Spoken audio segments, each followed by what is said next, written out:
everyone, it's Charlene. I have a really fun shaker card to share with you today. I am using the Monster Birthday Clear Stamp Set as well as the OMG War die, and then I'm using the Mini Slim Rounded die as well as this insert die, which is the Slim Pickens die. It creates a really fun frame. You can see here I have the outer edge and then I have that Mini Slim Pickens die on the inside that I cut out to create this top framed piece. Now what I'm going to do is I have a full-size piece without the insert cut out, and I'm using a piece of post-it tape in order to ensure that when I stamp these cute little monsters from the stamp set on the back piece that it's not going to peek out underneath the bottom of where the frame is. And this will make more sense as I go along. I do double stamp this just so I can get a nice clean full dark image, and you can see here I remove the post-it tape, and then when I put that top frame cutout piece there, you can see the bottom of that cute little monster is not going to peek through. So now I'm stamping this other monster that has this cute little piece of cake. This is going to be a birthday shaker card, and you're going to see when it gets done it's really super cute, and you could use this for any person of any age. And I just like this style of shaker. I don't do them very often, but they're really fun, where you actually stamp your images directly on the card and then you color everything in and you do the shaker bits on top of your images. You don't always have to have your images stamped and cut out and on top of the shaker. Sometimes you can put them inside the shaker, and it just creates a fun different look and changes things up for you.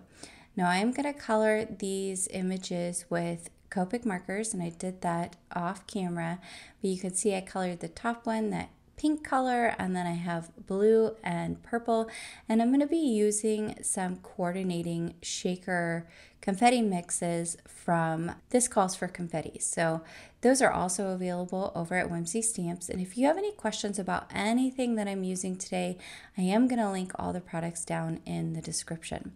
So you can see I cut out a piece of acetate and I adhered that using liquid adhesive to the back of my frame cutout piece.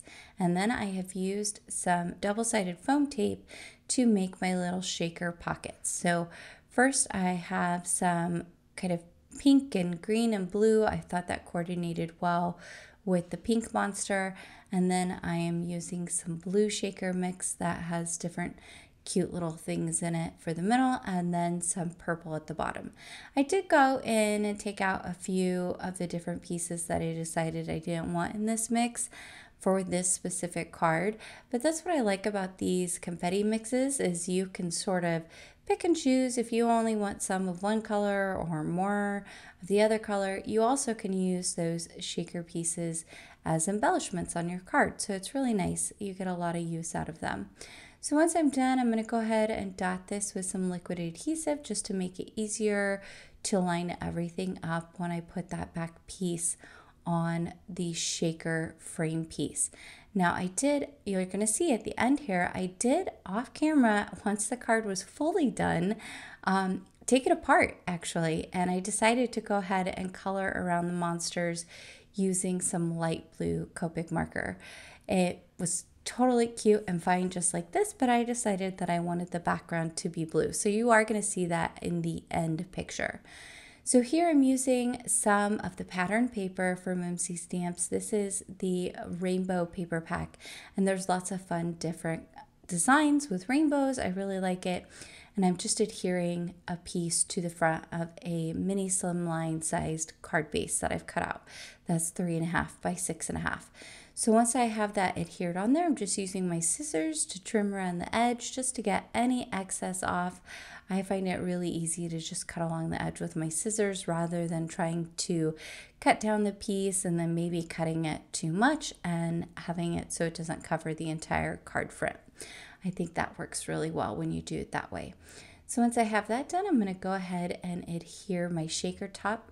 Now, when you are doing this style of shaker, if you want to do any kind of mixed media where you add some paint splashes or anything on the top, keep your little cutout pieces, because then what you can do is you can just insert them back in. And here you can see I'm using a little Spectrum Noir sterling silver pen that I'm just squeezing some out, and I'm flicking it all over the top of the card so that it gets onto my rainbow paper as well as all of the edges of the monster shaker piece, so that when I remove those inside pieces, you are going to see it won't be all over the acetate, but it's going to create this nice kind of shimmery, silvery splashes everywhere on the card. I think it looks really nice this way. So once I have that done, I'm going to come in off camera. I did cut out 3 of the words, the oh my gosh, I cut them out each 3 times, and then I layered them up just so that they would have a little bit of dimension when I adhere them to the card.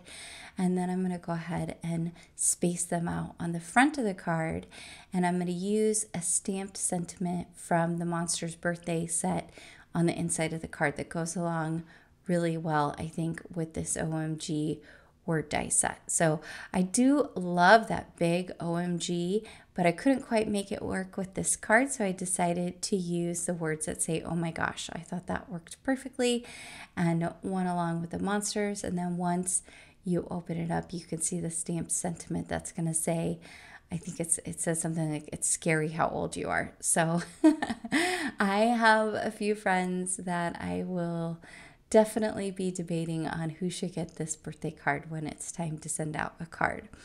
But I'm just using some liquid adhesive here to go ahead and adhere those words down around on the shaker card. These monsters are so cute. I love them. They kind of remind me of the monsters that were on Sesame Street when I was a kid. I always thought they were so fun, and so it kind of reminds me of that. So I'm going to go ahead and stamp my sentiment directly on the inside of the card, and I always like to do this with some pigment ink. And I'm going to stamp off first once just to make sure that it's stamping well, and then I'm going to stamp on the inside of the card. And you could see I have gone ahead and taped the card down. That's just so I can give it time to dry before closing the card up. So there you can see, super fun. It's scary how old you are on the inside. I hope you guys enjoyed this card. I hope you find some time to get crafty today. Please join me over on the Whimsy Stamps Facebook Inspiration Group. You also can follow Whimsy Stamps on Facebook, Pinterest, and Instagram. Until next time, guys, happy crafting.